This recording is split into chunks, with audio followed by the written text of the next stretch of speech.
Hello प्यारे बच्चों, नमस्कार। आप सभी का बहुत बहुत स्वागत है। आज के इस वीडियो में आप लोगों के लिए लेकर आ चुके हैं वार्षिक परीक्षा सत्र 2024-25 के पेपर का पूरा सॉल्यूशन। मैं यहां पर आपको 1 से लेकर तो 26 तक सभी प्रश्नों के आंसर बताने वाला हूं। वीडियो को लास्ट तक ज़रूर देखिएगा। और अगर आप लोगों ने चैनल को सब्सक्राइब नहीं किया हो तो चैनल को ज़रूर सब्सक्राइब करें और घंटी के बटन को ऑल पर करें, जिससे आने वाले सभी वीडियो आपको मिलते रहेंगे।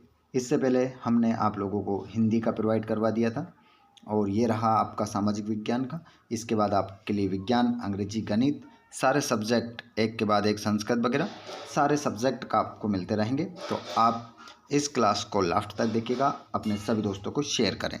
चलिए स्टार्ट करते हैं पूरे क्वेश्चन पेपर को। समय आपको 2.5 घंटे मिलेगा। पेपर आपको 60 नंबर का मिलेगा, कक्षा 7वीं का। चलिए स्टार्ट करते हैं। सभी स्टूडेंट ध्यानपूर्वक इन प्रश्नों को नोट जरूर करें। पहला क्वेश्चन आप स्क्रीन पर देखेंगे। यहाँ पर क्वेश्चन नंबर पहला है, सही विकल्पों का चयन करके लिखना है। किसानों की बस्तियों को कहा जाता था। देखिए, किसानों की जो बस्तियों को कहा जाता था तो उसे घर कहते थे या मोहल्ला कहते थे या ऊर कहते थे या गांव कहते थे। देखिए, किसानों की जो बस्ती को कहा जाता था वो कहा जाता था ऊर। ऊर आपका आंसर हो जाएगा। और निम्न में से एक मंगोल शासक था। तो देखिए यहाँ पर आपका सही आंसर हो जाएगा। इनमें से जो एक मंगोल जो शासक था उसका नाम था चंगेज खान। चंगेज खान आपका सही उत्तर हो जाएगा। अगला क्वेश्चन, पृथ्वी की सबसे भीतरी परत है।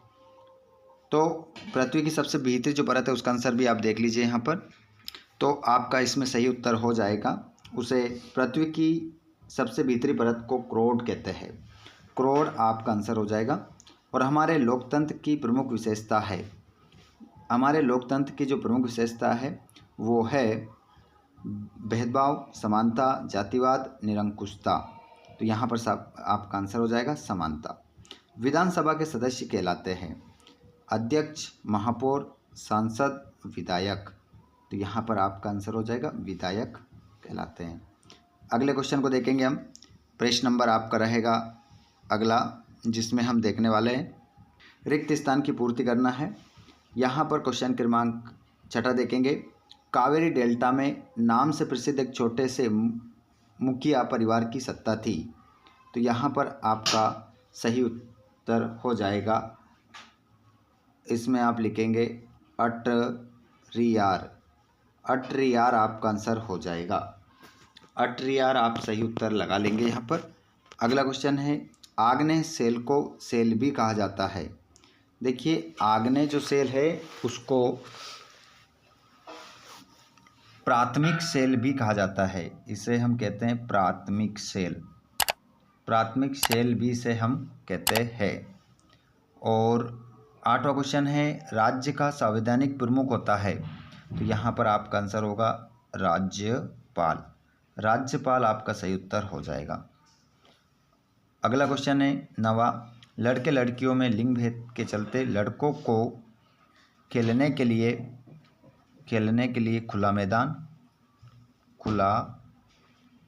मैदान है तथा लड़कियों को घर का काम दी जाती है, घर का काम दिया जाता है। इस प्रकार दोनों खालिस्तान में इसमें खुला मैदान और इसमें घर का काम। भारत में वर्ष के अंतराल में जनगणना होती है। तो आंसर हो जाएगा 10 वर्ष के अंतराल में। अगले क्वेश्चन को आप देखेंगे। यहाँ पर आपका जो आंसर था कावेरी डेल्टा में हमने लिखा था अट्रियार, लेकिन उसकी जगह आप लिखेंगे मुट्रियार। ठीक है, आ की जगह मुँह करना है, बाकी पूरा सेम है, मुट्रियार। ठीक है, आगे चलते हैं अगले क्वेश्चन की ओर। क्वेश्चन क्रमांक आप देखेंगे 11वां, चोल वंश द्वारा सत्ता किस प्रकार प्राप्त की गई थी और कुतुब मीनार की दीवारों पर उत्कीर्ण अभिलेख किस भाषा में है और वर्तमान राज्यों के आधार पर गोंड जनजाति के लोग किन राज्यों में निवास करते हैं और ठंडी व गर्म महासागरीय जल धाराओं के नाम लिखिए और रोजा पाकर्स कौन थी और सुल्ताना का स्वप्न कहानी किसके द्वारा लिखी गई थी। ये सभी आंसर आप 11 से लेकर 16 तक आंसर मैं आपको बता रहा हूँ। पूरा वीडियो देखना है और सभी क्वेश्चनों को लिख लेना है, ठीक है। गलती किसी प्रकार की नहीं करना है, पूरा वीडियो आपको देखना है।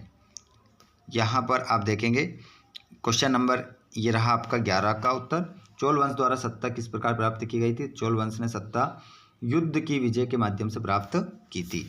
ये क्वेश्चन नंबर 12। कुतुब मीनार की दीवारों पर उत्कीर्ण अभिलेख किस भाषा में है। फारसी और अरबी भाषा में। अगला क्वेश्चन है, वर्तमान राज्यों के आधार पर गोंड जनजाति के लोग किन राज्यों में निवासरत थे। मध्य प्रदेश, छत्तीसगढ़, महाराष्ट्र और उड़ीसा।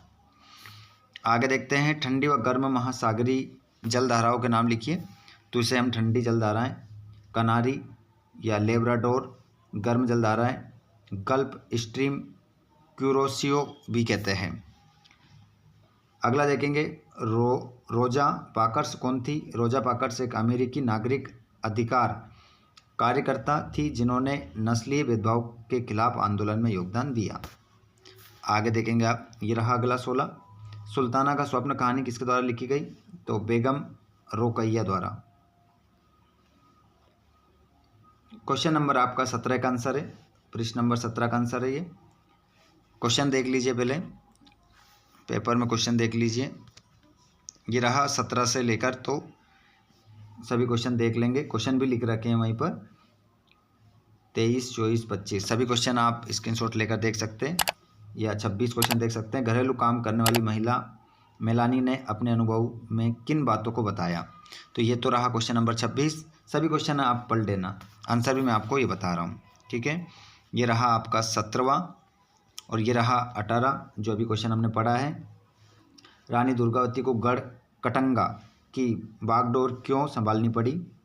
तो रानी दुर्गावती ने अपने पति राजा दलपत शाह की मृत्यु के बाद गढ़ कटंगा की बागडोर संभाली ताकि राज्य की रक्षा की जा सके और मुगल आक्रमणों का सामना किया जा सके, और साम्राज्य के लिए कृषि व्यवस्था बनाए रखते थे।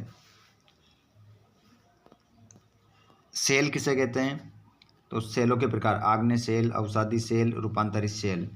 मानव अपने पर्यावरण में किस प्रकार परिवर्तन कर रहे हैं। मानव पर्यावरण में औद्योगिकरण, वनों की कटाई, शहरीकरण और जलवायु परिवर्तन के कारण प्राकृतिक संतुलन में बदलाव कर रहे हैं।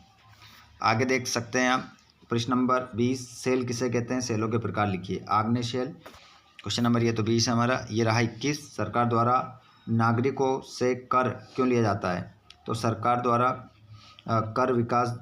सरकार द्वारा विकास कार्यों, बुनियादी सुविधाओं जैसे सड़क, शिक्षा, स्वास्थ्य और रक्षा के लिए लिया जाता है। प्रेस वार्ता से क्या आशय है। देखिए, प्रेस वार्ता से आशय है जिसमें अधिकारी, नेता या संगठन पत्रकारों की सूचनाएं या घोषणाएं देते हैं। आगे देख सकते हैं आप 23वां क्वेश्चन, मध्यकाल के इतिहास को जानने हेतु स्त्रोतों के बारे में लिखिए। तो ये रहा पुरातात्विक स्त्रोत, साहित्यिक स्त्रोत। क्वेश्चन नंबर 24वां है, ये रहा 25वां। पवन किसे कहते हैं। पवनों के मुख्यतः कितने प्रकार होते हैं। ये रहा 26। घरेलू काम करने वाली महिला मेलानी ने अपने अनुभव में किन बातों को बताया। तो यह आपका आंसर है 26 का, ठीक है। मेलानी ने बताया कि घरेलू काम करने वाली महिलाओं को कम वेतन, लंबे कार्य घंटे और समाज में कम सम्मान मिलता है। उनके साथ अक्सर भेदभाव होता है और उन्हें अन्य सुविधाएं नहीं मिलती, ठीक है। तो ये 26 आंसर आपका हो जाएगा। ये पूरा क्वेश्चन पेपर हो गया। आप चाहते हैं कि अन्य सभी सब्जेक्ट के वीडियो आपके मोबाइल में पहुंच जाएं, तो आप चैनल को सब्सक्राइब कर लें और घंटी के बटन को ऑल पर कर लें, जिससे आने वाले वीडियो का नोटिफिकेशन आपको मिल जाएगा। धन्यवाद। Thanks for watching. जय हिंद।